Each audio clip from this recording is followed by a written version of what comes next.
क्या चल आरटीआई का जो कंवर सिंह की मार्कशीट को लेकर विवाद चल रहा है, उसमें क्या आरटीआई में आया अभी? अभी जो हमने आरटीआई और जांच रिपोर्ट जो आई है उसमें इसको बिल्कुल अवैध माना है और इसको फर्जी और नकली सर्टिफिकेट माना है।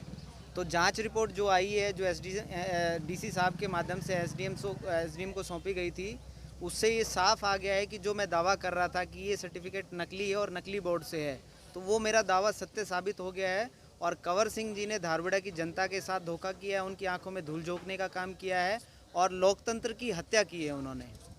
तो अभी क्या रहेगा आगे आपका इसमें? ये जांच report, final report election commission को भेज दी गई है और इलेक्शन कमीशन से मेरी डिमांड है कि ऐसे फर्जी और नकली सर्टिफिकेट पे चुनाव लड़ने वाले व्यक्ति के खिलाफ वो कड़ी से कड़ी जो भी वो अपनी एफआईआर दर्ज करा सकते हैं और उनसे चुनावी खर्चा वसूल करने की अगर मैं बात करूं, क्योंकि चुनाव में बहुत बड़ा जो पैसा खर्च होता है, सभी कैंडिडेट्स का भी होता है, चुनाव आयोग का भी पैसा खर्च होता है। तो ऐसे व्यक्ति जिसने नकली और फर्जी सर्टिफिकेट पे चुनाव लड़के पूरे जो हमारा चुनावी सिस्टम है उसको ख़राब करने का काम किया, तो ऐसे लोगों के खिलाफ, ऐसे उम्मीदवार के खिलाफ एक एफआईआर भी दर्ज होनी चाहिए और उनसे हमें जो जुर्माना है वो वसूल करना चाहिए। आपकी तरफ से भी क्या शिकायत दी जाएगी, क्योंकि डॉक्यूमेंट तो आपके हाथ में कि हाँ फर्जीवाड़ा हुआ है?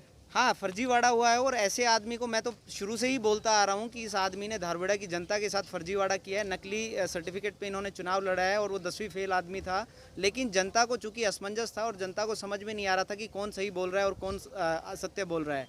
अब इस जांच रिपोर्ट से बिल्कुल ये स्पष्ट हो चुका है कि संदीप बोरा द्वारा कही एक एक बात सत्य बात थी और मैंने कभी किसी बात को लेके झूठ नहीं बोला।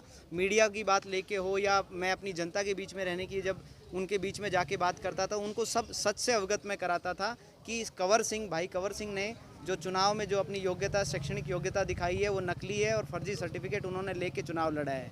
बीच में ये भी चला था कि उसकी सर्टिफिकेट सही है, बोर्ड पाया गया, इस तरह की देखा था हमने। हाँ, वो कुछ जो समाचार पत्रों के माध्यम से मुझे भी पता चला था, तो वो जैसे भी अब आपके सामने है कि कौन झूठ और कौन सच बोल रहा है। मैं शुरू से बोलता आ रहा हूँ कि जैसे ही जांच रिपोर्ट सार्वजनिक होगी, दूध का दूध और पानी का पानी हो जाएगा। वो कुछ हमारे तथाकथित जो बीजेपी के अपने आप को तथाकथित नेता कहते हैं, वो सीएम साहब को अंधेरे में रखकर और उनके सामने उस कैंडिडेट को जो फर्जी और नकली सर्टिफिकेट पे चुनाव लड़ा था, ऐसे उम्मीदवार को सीएम साहब से मिलवाने लेके गए, हमारे प्रदेश अध्यक्ष जी से मिलवाने लेके गए, उनके अंधेरे में रखा।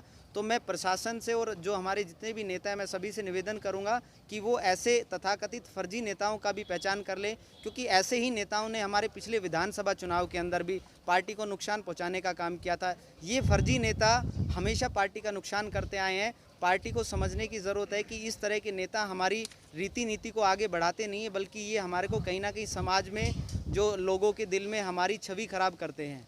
अभी फर्जी सर्टिफिकेट का जो मामला आपने उठाया तो उसकी जांच में अभी आया क्या है सामने? जांच में ये आया है कि ये जो सर्टिफिकेट है ये फर्जी बोर्ड से बनवाया गया सर्टिफिकेट है और ये कहीं से भी मान्य सर्टिफिकेट नहीं है। इसको किसी भी बोर्ड के समकक्ष नहीं माना जा सकता है। और जो चुनाव लड़ने की एलिजिबिलिटी होती है, जिस बोर्ड को मान्यता दी जाती है कि इन बोर्ड से जो 10वीं पास है वही कैंडिडेट चुनाव लड़ सकता है, तो ये उस किसी भी कैटेगरी में इसको नहीं माना जा रहा है और ये अवैध सर्टिफिकेट है। तो अगला कदम अभी आप क्या होगा? मैं अगले कदम के लिए प्रशासन के पास जाऊंगा और उनके खिलाफ एक क्रिमिनल जो एफआईआर है उसको दर्ज करवाने की सिफारिश मैं अपने प्रशासन से, अपनी सरकार से और इलेक्शन कमीशन सबसे मांग करता हूं। और ऐसे आदमी को किसी भी तरह से कोई शपथ भी नहीं दिलानी चाहिए, नहीं तो ये लोगों को कहीं ना कहीं धक्का लगेगा और उनको सरकार की रीति नीति से उनका विश्वास उठ जाएगा, कानून से उनका विश्वास उठ जाएगा।